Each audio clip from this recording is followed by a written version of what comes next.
Tapi Sampaikan kenapa ya, ya kok dia dipanggil pastor ya? Kan pastor itu ya, kan untuk istilah Katolik ya. Kok bisa dia nyebut dirinya pastor? saya kurang tahu ini Pak. Mereka ini mengambil dari mana kata PS ini kemudian Iya. familiar di Indonesia. Ini saya kurang tahu dasar-dasar ini dari mana, asal usulnya dari mana. Tapi saya kira ini juga salah satu untuk apa ya? Iya, bisa Mengelabui saja gitu orang semacam itu. awam itu kan keliru, Iya. menafsirkan. Ini PS ini jangan-jangan pastor Katolik lah yang Nah, dimaksud. itu dia. Nanti bisa salah ini, salah salah tujuan Nah, gitu loh. ya, Ya bener benar mendingan itu. jadi PlayStation aja. PS Ya itu tadi. PlayStation. Saya kurang tahu dasarnya. Mungkin dari PlayStation kali mereka ambil ini. Banyak loh. Andy Simon itu juga nyebutnya dirinya Pester loh. PS. PS Iya, juga. sudah banyak yang tidak mau mengakui diri pendeta. Mungkin mereka sudah tahu bahwa itu pendeta itu dari pandita, dari agama Iya, Hindu. Bisa betul. jadi Iya, iya. begitu. Nah, saya kalau bapak-bapak mau bicara dulu, saya masuk ke bagian dia tadi menyinggung soal alat Tritunggal, Bapak Ibu ya. Ya, Ada nggak yang mau bicara lagi, Bapak ya Dondon? sedikit aja, Bung Gia. Ya, silakan Kayaknya Pak. enggak apa-apa, Bung Gia. Kalau misalkan ya seperti Bung Gia tadi bicara ya soal literasi, mungkin mereka jadi membosankan. Enggak apa-apa. Itu ada channel-channel kalau nggak salah DKC juga. Nah, yang ada channel-channel di bawahnya DKC itu motong-motong video gitu. Jadi memang kasih apa izin untuk dipotong-potong gitu. Jadi poin-poinnya aja bagaimana gitu.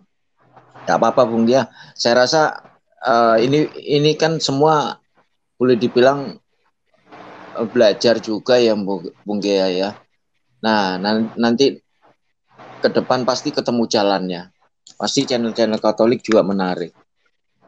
Atau begini, usul ke Bang Kia ini, Bang Kia. Jadi mungkin apa lebih baik dibuat tidak terlalu panjang, jadi per sesi gitu. Artinya biar memang kalau melihat dengan video yang panjang orang pasti tidak tertarik. Banyak yang nggak mau, padahal pembelajarannya banyak di situ kan. Jadi apakah tidak lebih baik dibuat per sesi? Artinya sesi ini pembahasan tentang misalkan kayak tadi khusus untuk Lucifer. Kemudian sesi berikutnya khusus untuk pembahasan alat Tritunggal. Sesi berikutnya pembahasan khusus menjawab tentang Babilonia dan seterusnya. Menurut saya begitu. Gimana? Ya, terima kasih ide-idenya Pak. Ya, saya sangat setuju. Ya, tapi memang saya memang sangat suka untuk diskusi begini modelnya ya. Tapi juga apa yang disampaikan Bapak-bapak tadi, saya sebenarnya sudah lama berpikiran untuk memotong-motong video di channel ini, Pak. Tetapi belum terrealisasi ini. Belum terrealisasi untuk memotong-motong. Sebenarnya bisa kan bagian-bagian tadi itu bisa.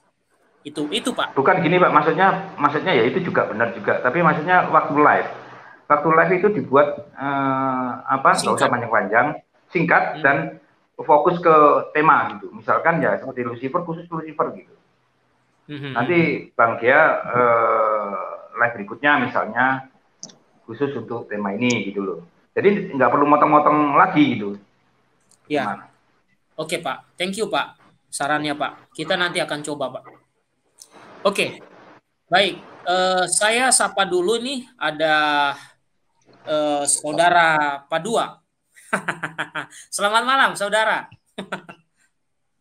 Malam, Oh, Bang Selamat Gia. malam. Paman Padua. Selamat Ya, malam, berkat dalam Paman. Malam, Paman Selamat malam, Padua. berkat dalam. apa Ya, kabar saya ini? pamit dulu Bung Gia, biar ada yang masuk nanti. Ya, saya Begitu pamit ya. dulu. Terima kasih Pak ya sudah hadir ya. Terima kasih, berkat dalam semua. Berkat dalam Ya Pak. berkat dalam Pak. Ya. Ya.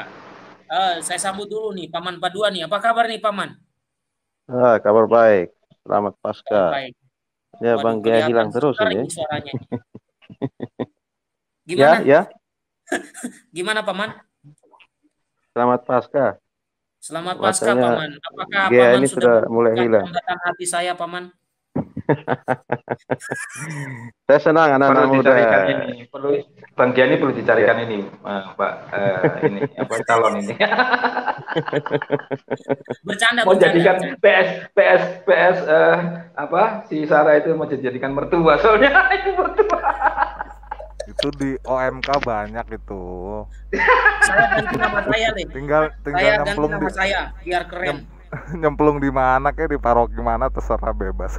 lanjut. Lanjut, Paman Padua, apakah mendengarkan dulu? Silakan, Paman. Tadi saya sempat lihat judul Lucifer itu, saya sempat lihat dari awal. Ya itu benar ya, kata Lucifer itu kan kadang itu bintang kejora atau bintang yang jatuh. Namanya kan tafsiran juga kan. Nah, nanti karena disebut bintang jatuh, sebut juga malaikat jatuh. Padahal kan kata-kata itu kan dalam terjemahan teks-teks tua itu kan beda-beda. Hanya dalam literatur bahasa Indonesia kita itu kan memang agak sulit kalau kita membedakan apa itu Satan, apa itu iblis. Iblis itu kan kalau tidak salah itu kan bahasa Arab kalau tidak salah. Sedangkan Satan itu kan bahasa Ibrani itu kan.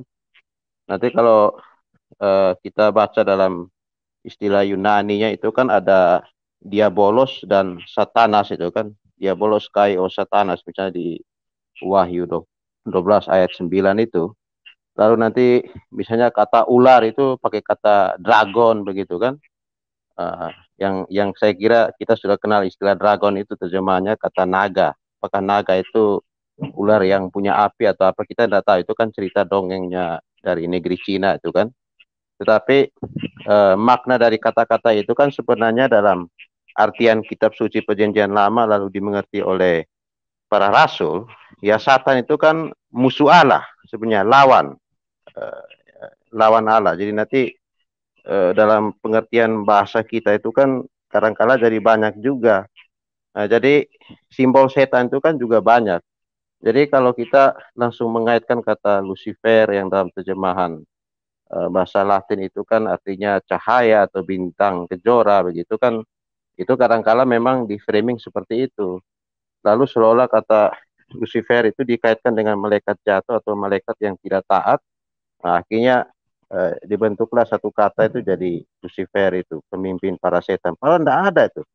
Lucifer itu pemimpin setan itu tidak ada, kalau kita cek di kitab suci tidak ada. Jadi itu seperti sebuah sinkretis cerita Alkitab dengan cerita-cerita dongeng atau cerita-cerita novel dalam tradisi orang barat itu kan, yang kalau kita nonton di film-film Hollywood itu kan kadang kita terpengaruh juga. Nah, sedangkan kitab suci tidak pernah berbicara tentang Lucifer itu pemimpin para iblis. Tidak ada, iblis itu tidak punya pemimpin dia. Kalau sejauh saya memahami ya, pokoknya setan ya setan saja begitu. Malaikat yang tidak taat atau apa segala macam itu. Nah, jadi kalau kita pernah dengar kata diabolus dan satanas itu teks bahasa Latinnya begitu. Karena bahasa Yunaninya juga begitu, diabolos kai o satanas. Nah, kata satan itu tetap digunakan oleh Yohanes menulis Wahyu itu dari kata Ibraninya juga sama. Nah, jadi itu supaya diperjelas. Hanya kata diabolos ini dalam pengertian orang Yunani itu apa kita tidak tahu persis. Tetapi mereka seperti membuat perbedaan, diabolos dan satanas itu berbeda. Karena di sini misalnya disebut misalnya et proiectus es draco ilemanius atau ular yang paling tua, semacam ular yang paling besar, serpent anticus, ular tua, yang disebut Quivocator diabolus et satanas. Jadi diabolus et satanas. Jadi ya kalau dalam bahasa Indonesia ya iblis dan setan. Kalau bahasa terjemahan bahasa Indonesia kita kan iblis atau setan. Nah, kalau iblis dan setan berarti ini ada dua hal yang berbeda maknanya. Apakah satu itu makna khusus, apakah satu itu makna yang lebih luas untuk merangkum semua simbol-simbol setan itu, baik itu ular tua, atau penggoda, atau apa segala macam, musuh Allah, atau malaikat yang jatuh ya. Kira-kira mungkin kata satan itu yang paling tepat. Mungkin diabolos itu lebih mengarah pada penggoda atau penyihir atau apa segala macam lah yang membuat manusia itu jauh dari Tuhan. Nah itu kira-kira saya tambahkan sedikit. Jadi kalau Terima istilah itu kasih. kita tidak, ya. Terima kasih PS Padua. Mantap. Harus diingat ya, kata imam itu kan bahasa Arab ya yang kita terjemah. Kalau bahasa bahasa Latin itu bahasa Yunani kan presbiteros ya.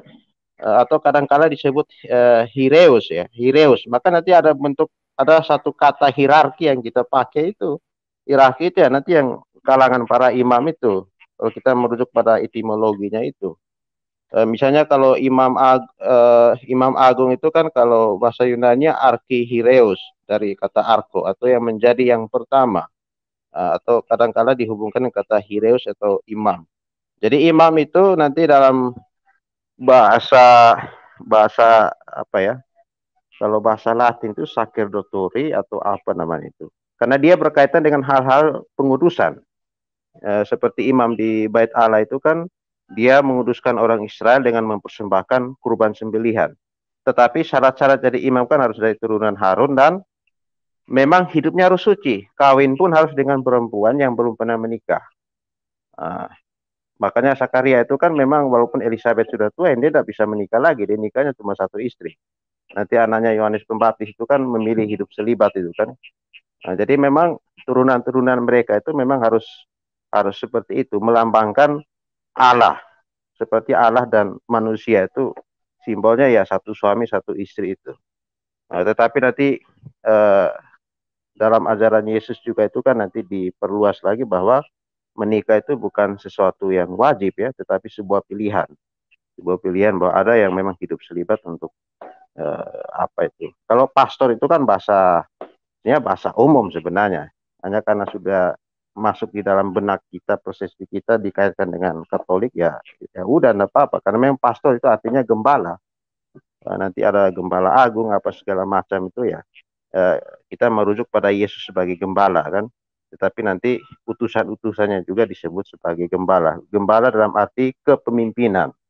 Maka kalau dalam Katolik itu kan ada tugas kepemimpinan, penggembalaan, ada tugas pengudusan yaitu imamat, dan juga ada tugas mengajarkan itu. Nah, tiga-tiga itu terangkum dalam satu tabisan itu. Nah, ini yang termin-termin dalam istilah Katolik itu yang harus dipertegas seturut dengan apa yang kita baca dalam kitab suci, karena kita seperti tradisi dalam perjanjian lama itu kemudian dimaknai dalam perjanjian baru, yaitu kita lihat dalam diri Yesus. Karena Yesus sudah menjadi segala di dalam segala. Dia sendiri menjadi imam agung. Kenapa Tuhan menetapkan para imam? Ya karena nanti untuk persiapan anakku juga nanti akan menjadi seorang imam. Dia juga menjadi seorang, dia akan menjadi anak domba Paskah. Maka dia suruh menguji Abraham mempersembahkan Ishak. Kalau sebenarnya nanti dia yang mempersembahkan anak tunggalnya. Lalu diganti dengan anak domba. Sama juga imam yang mempersembahkan 2 ekor hewan itu di Bait Allah, yang satu sebagai kurban sembelihan, tapi tulangnya tidak boleh dipatahkan karena harus menjadi persembahan murni. Yang satunya itu dicerca, lalu dosa-dosa mereka ditumpuk di salah satu domba. Domba itu diusir dari Yerusalem, lalu dibawa ke satu tempat yang paling rendah, yang kadang-kadang mereka sebut Hades itu di wilayah Israel. Itu tanah paling rendah di wilayah Israel, di bawah permukaan air laut. Jadi dia bawa dosa-dosa orang Israel semua. Yesus juga kan memikul dosa kita kayak begitu. Dan itu Yesus diusir dari kota Yerusalem. Maka konsep bahwa Yesus harus mati di Yerusalem sesuai dengan perjanjian Allah dulu, tempat di mana Abraham persembahkan Ishak, Yesus juga mati di tempat yang sama.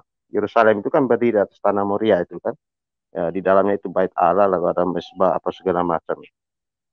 Nah itu sedikit melebar ke situ supaya jadi nanti kata presbiter itu dari kata presbiteros, lalu hireus itu nanti berkaitan dengan pengudusan, yang satunya berkaitan dengan bagaimana kepemimpinan, yang satu itu nanti berkaitan dengan pengajaran. Jadi tiga-tiganya itu terangkum dalam satu kata kalau dalam istilah Katolik ya kaum para imam itu. Nanti tahu kalau di gereja lain pemahamannya apa seperti itu atau tidak ya itulah kita berbeda di situ.